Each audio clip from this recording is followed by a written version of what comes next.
Oh. The other way around. The other way around. Oh, sorry, Okay. sorry. Good morning. The Secretary General and the President of the European Council and the European Commission will start with introductory statements, and then we'll have time for 3 questions. Secretary General. Good morning, President von der Leyen, dear Ursula, President Michel, dear Charles. Welcome to both of you. It's great to see you back at the NATO headquarters, and a very warm welcome to both of you. This is a great way of starting the new year.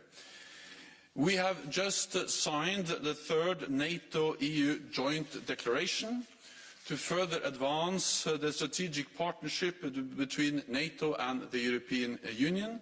This is more important than ever. Almost a year ago, hours after Russia's invasion of Ukraine on the 24th of February, the 3 of us met together here at the NATO headquarters. President Putin wanted to take Ukraine in a few days and to divide us. On both counts, he has clearly failed. Russian troops have been pushed back by the brave Ukrainian forces, and NATO and the European Union have stood united in support of Ukraine. The regime in Moscow wants a different Europe. It wants to control its neighbours, and it sees democracy and freedom as a threat. This will have long-lasting consequences for our security. So we must continue to strengthen the vital transatlantic bond in NATO. We must continue to strengthen the partnership between NATO and the European Union, and we must further strengthen our support to Ukraine. In the world of growing strategic competition, authoritarian actors challenge our interests, values and democratic principles through military, but also political, economic and technological means. China's growing assertiveness and policies present challenges that we need to address. Persistent conflict and instability in our neighbourhood undermine our security and provide fertile ground for both strategic competitors and terrorist groups.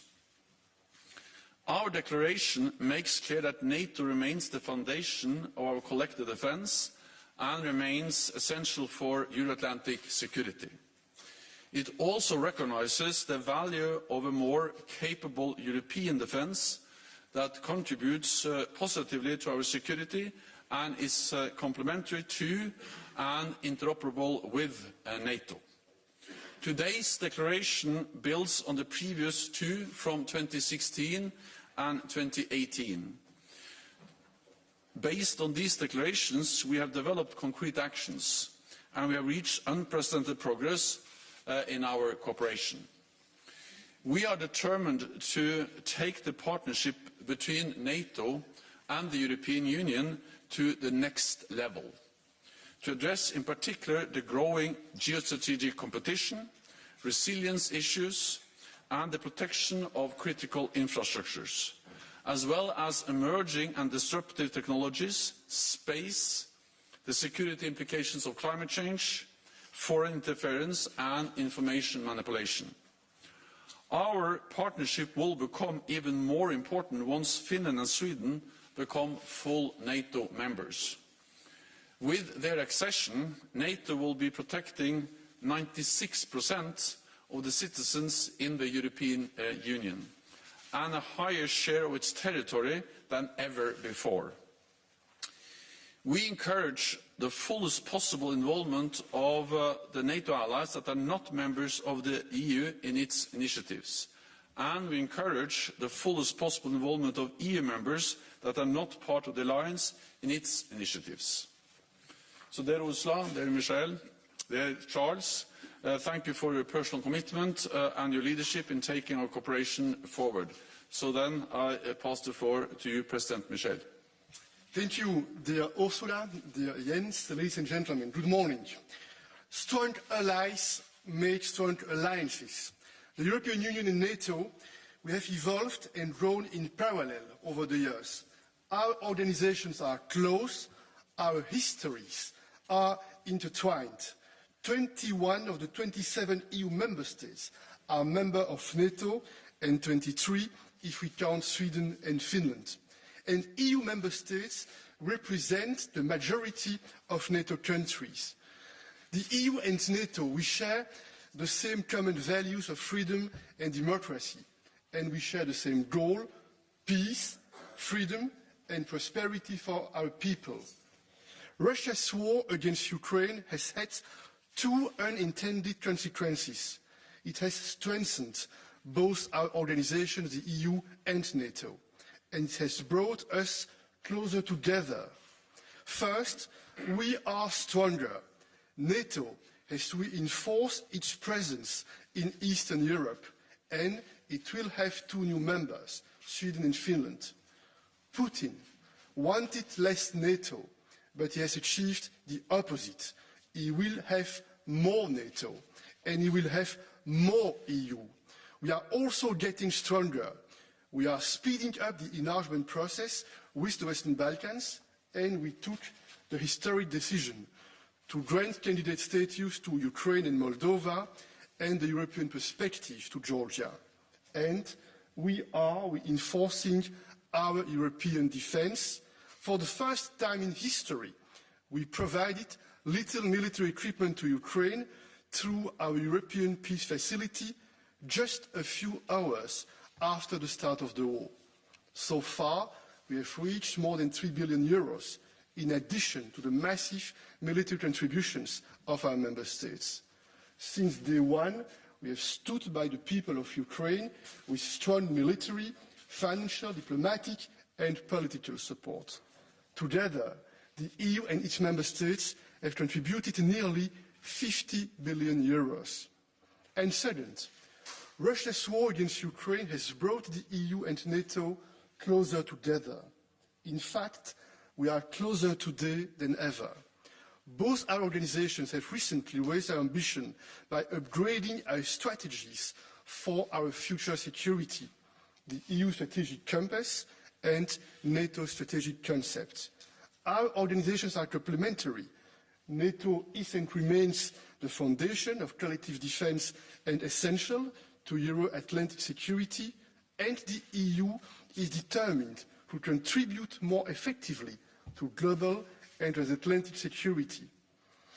With today's declaration, we want to take our cooperation to the next level to ensure peace and stability, intensifying our cooperation in new areas, such as protecting critical infrastructure, space, the security implications of climate change, and foreign information manipulation and interference. We Europeans, we want to take more responsibility for our defense, and that also means we enforcing the European pillar within NATO. EU leaders agreed on a clear strategy at our meeting in Versailles last year in March. We developed a strategy to bolster our strategic autonomy and European sovereignty. We agreed to spend more on defense and to strengthen our industrial capabilities by investing more in our defense. Making Europe stronger makes NATO stronger, because strong allies make strong alliances. Thank you again, dear Jens, for your commitment in taking this cooperation forward. You can count on the EU. Thank you. Thanks so much. And then I give the floor to President von der Leyen, please. Thank you very much, Jens, dear Charles. Indeed, I will never forget this 24th of February of last year, when the three of us were standing here the day that Russia launched its brutal invasion of Ukraine, and it was a very strong signal of unity and of determination. And with the same unity and determination, we're here today again for the joint statement.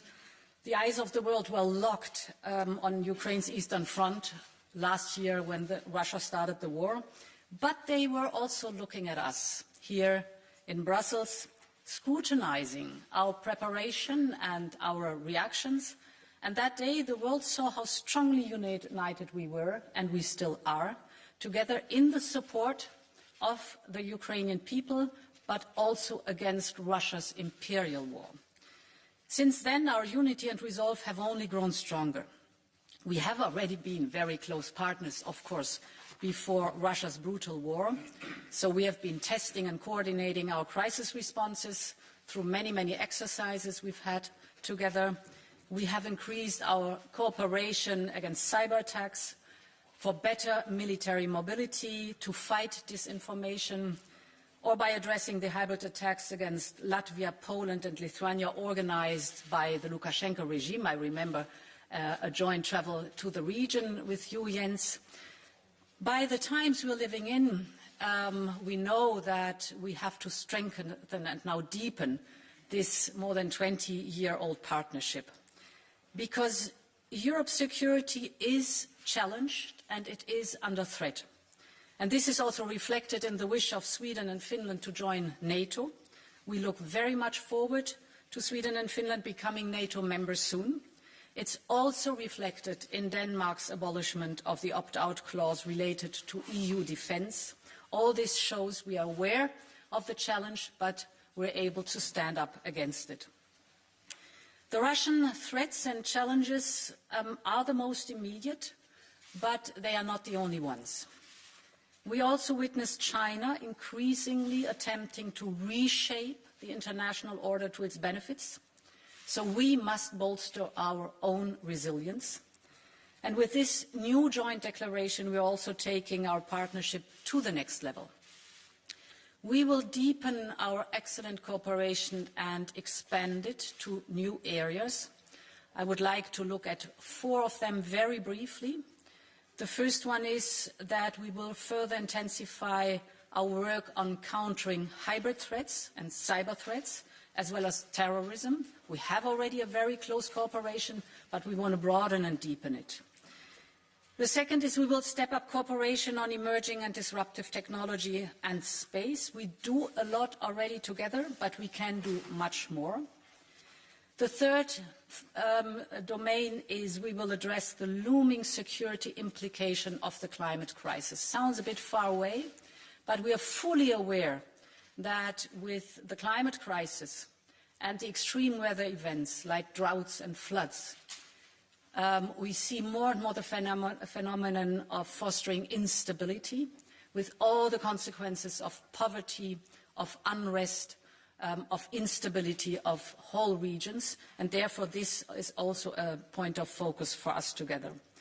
And the fourth point, of course, we will strengthen our resilience. The resilience of our societies against malign foreign interference to manipulate information, and crucially the resilience of our critical infrastructure against all types of attack. The Nord Stream sabotage has shown that we need to take more responsibility for the security of our network infrastructure. And there too, we are aware that the individual countries are responsible for the security of this infrastructure, and for sure we will not share vulnerabilities, but best practices, experiences, this is a field where we can work closer together, and we will intensify the cooperation. The European Union will keep doing everything in its power to support the brave people of Ukraine. We will keep the pressure on the Kremlin for as long as it takes with a biting sanctions regime. We will extend these sanctions to those who militarily support Russia's war, such as Belarus or Iran, and we will be coming forward with new sanctions on Belarus, answering their Belarus' role in this Russian war in Ukraine. We will continue our substantial humanitarian, economic and security assistance to Ukraine as long as it is necessary. And of course, there's the topic to boost European defence capabilities as laid out in the strategic compass. For that, we all know that now we need to ramp up the production capacity of our defence industry, and we need to coordinate the replenishment of military equipment. On all these topics, I look forward to working with Prime Minister Ulf Kristersson under the Swedish presidency of the Council of the European Union And of course, we will discuss this and much more tomorrow with you, Jens, when you will be visiting the college. Many thanks. Okay, we'll start with Financial Times. Over there.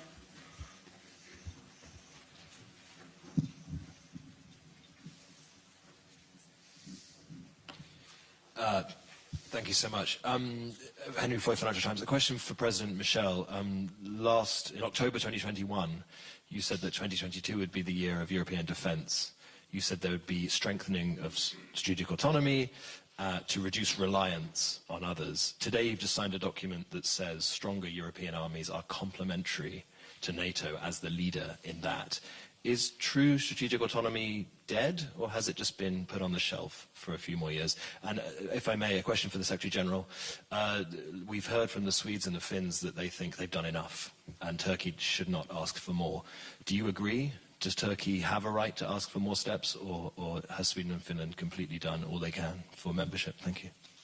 D'abord sur la question de la souveraineté européenne, de l'autonomie stratégique, il n'y a pas l'ombre d'un doute, cette souveraineté européenne, cette autonomie stratégique, elle est plus nécessaire que jamais.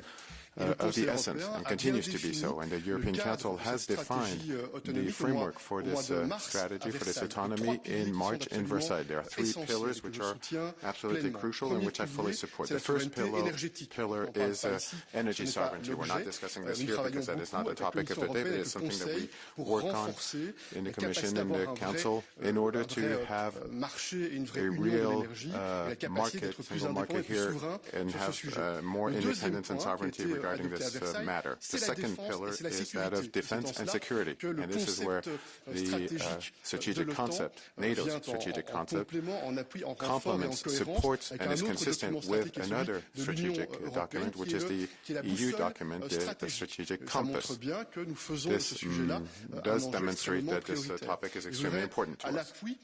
And with this in mind, I would add that let us not forget that overnight between the 23rd and the 24th of February, when President Zelensky called us, a number of us were there, and the EU was able to very rapidly activate its peace facility in order to provide weapons to a country, to Ukraine. And I think that this is, in a way, the birth of European defense in a very effective manner. And then there's also technological sovereignty. There's more of an economic approach, which we did not discuss today. So just to confirm that this whole notion of autonomy, of independence is very important in order to have more resilience going forward. And it is quite clear that this is something which needs to be done in complementarity with our friends, partners, and allies, and we do this with NATO. And I said this at the time, and I would repeat that today. Strong allies create solid alliances, and that is what we're doing today. We are reinforcing the EU, we're reinforcing NATO, and this reinforces our unity in the face of a threat which we are dealing with because of this war which was started by Russia. On Finland and Sweden and membership of NATO, I'm confident that the accession process will be finalized and that all NATO allies will ratify the accession protocols in the parliaments, and that also goes for Turkey. But let me start by just reminding you all about what has happened so far. This has been, so far, the quickest accession process in NATO's modern history. We have to remember that normally accession processes into NATO takes years. Finland and Sweden applied in May last year. Already in July, all 30 allies, including Turkey, decided to invite Finland and Sweden to become full members of NATO, and all 30 allies also signed the accession protocols. And so far, 28 out of 30 allies have already ratified. This is quicker than ever before in NATO's modern history. Then what paved the way for this historic decision was the agreement between Turkey, Finland and Sweden that was also signed on the margins of the NATO summit in Madrid in July, where they agreed to work more closer together. Finland and Sweden agrees to lift restrictions on arms exports. That has already been done. and they also agreed to work more closely in the fight against terrorism. That is also taking place. They have established a permanent mechanism where they exchange more information and intelligence, and they are working more closely in how to address terrorist threats. Turkey has legitimate security concerns. No NATO ally has suffered more terrorist attacks than Turkey, and therefore it is something we should welcome, that the NATO allies, Finland and Sweden, are working more closely on these issues. And then let me add one more thing, and that is that we have to understand that Finland and Sweden, they are in a very different place now compared to where they were before they applied for a NATO membership. Since they applied, several NATO allies, including the United States, have agreed bilateral security arrangements, security assurances for Finland and Sweden.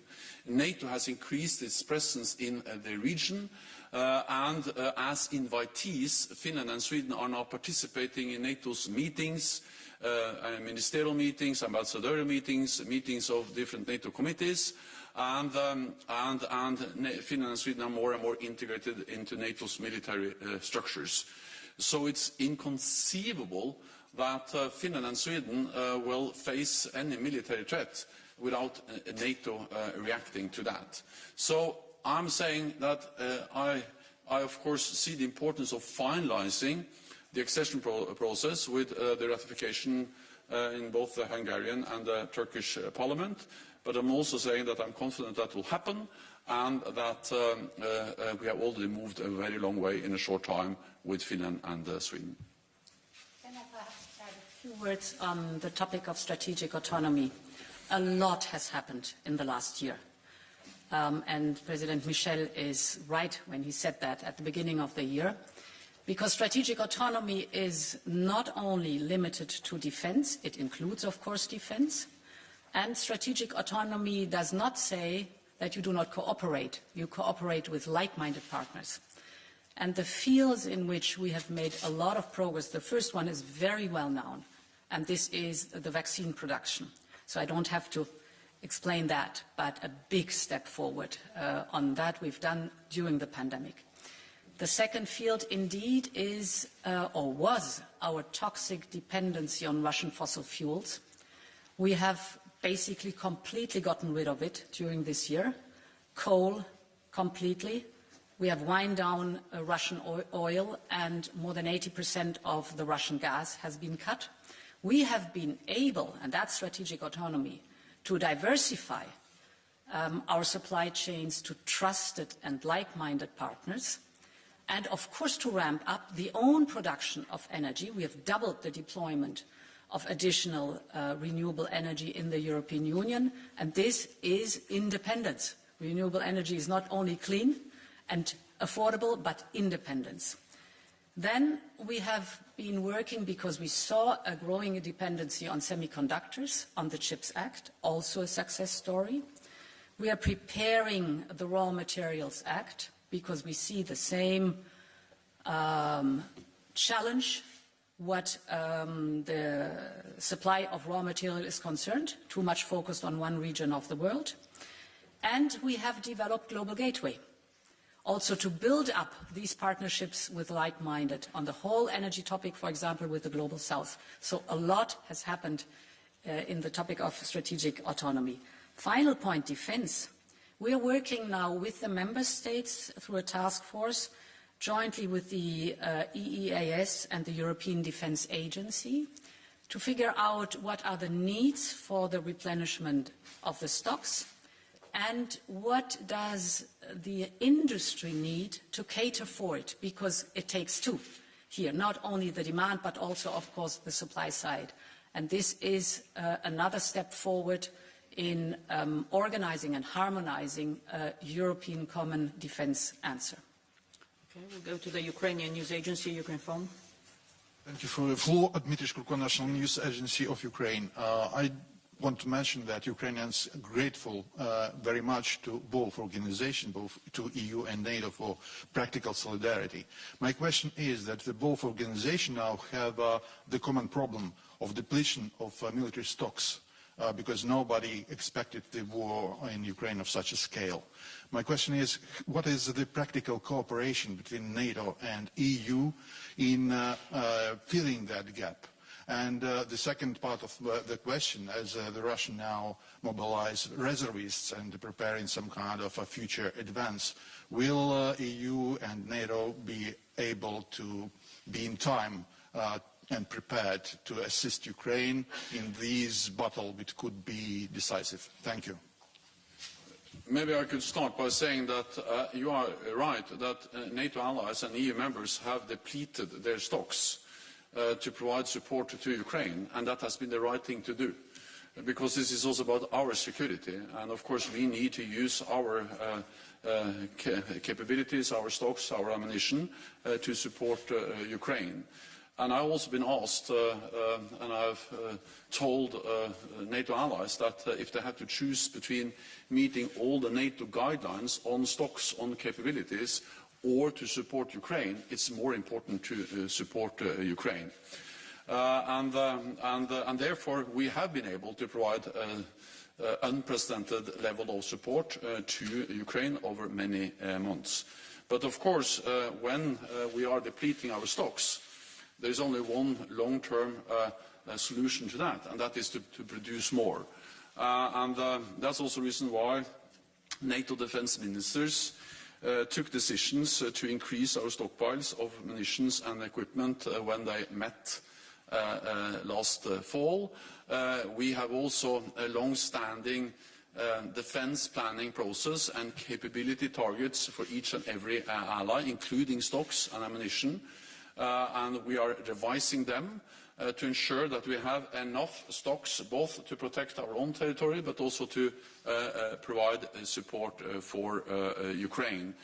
And we are also working with the European Union. We had Commissioner Breton here just before Christmas, and we are on the staff level looking into how we can coordinate our efforts, because this is about ramping up production, of course, in EU, NATO allies, but also in allies that are not members of the European Union.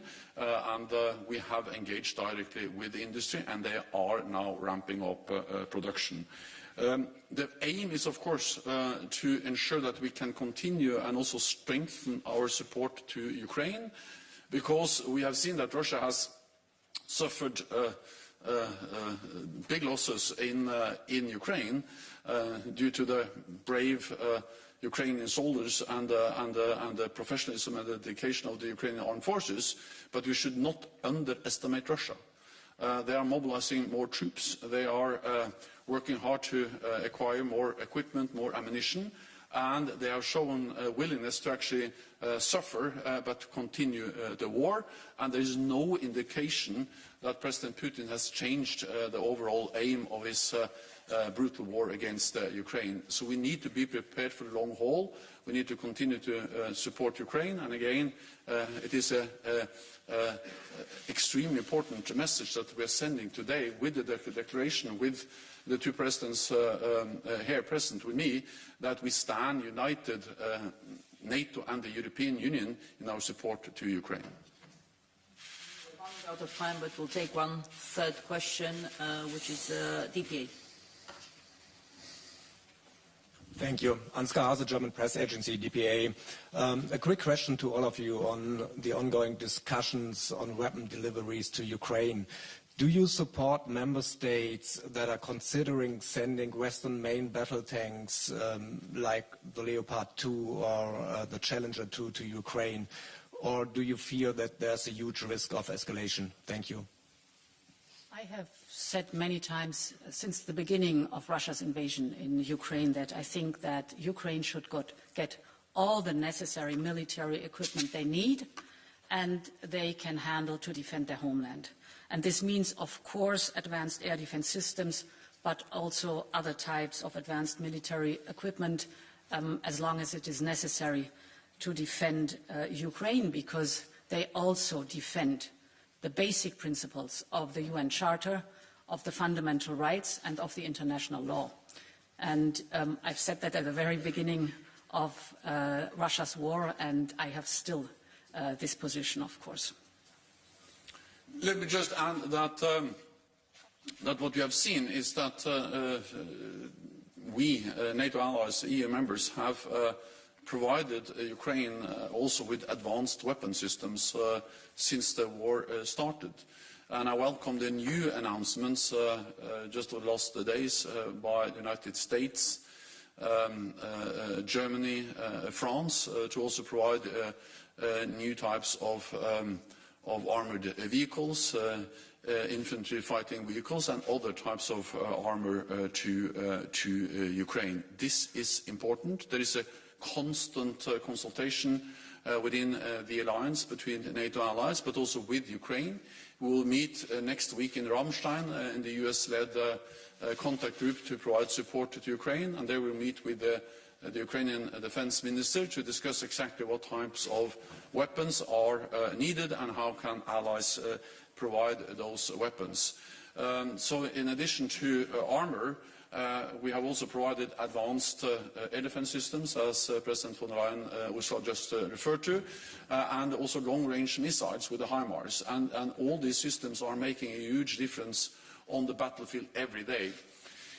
I welcome the focus on systems, but I think we need to also realize that this is not only about adding more systems, more platforms, more weapons, but also ensuring that the platforms, the weapons we have already provided, are working as they should, meaning that we also need to ensure that we provide the necessary ammunition, the spare parts, the training, the maintenance of the systems which are already provided. And therefore, yes, it is important to address what new systems do we need to provide to Ukraine, but also to ensure that all the systems which are already there are working as they should. There is an aggressor, this is the Kremlin, and there is a victim, this is the people of Ukraine. And I'm very pleased that in the recent weeks and months following the start of the war, the member states were able to deliver more and more military equipment to Ukraine. And like Ursula said, I fully support the same approach. And the European Council many times repeated the call on more military support for Ukraine in order to make sure that they will be able to defend their side, because we know that they are fighting for their future, but they are also fighting for our common values. Thank you very much. I'm sorry we can't take all the questions we have, but this concludes this press conference. Thank you.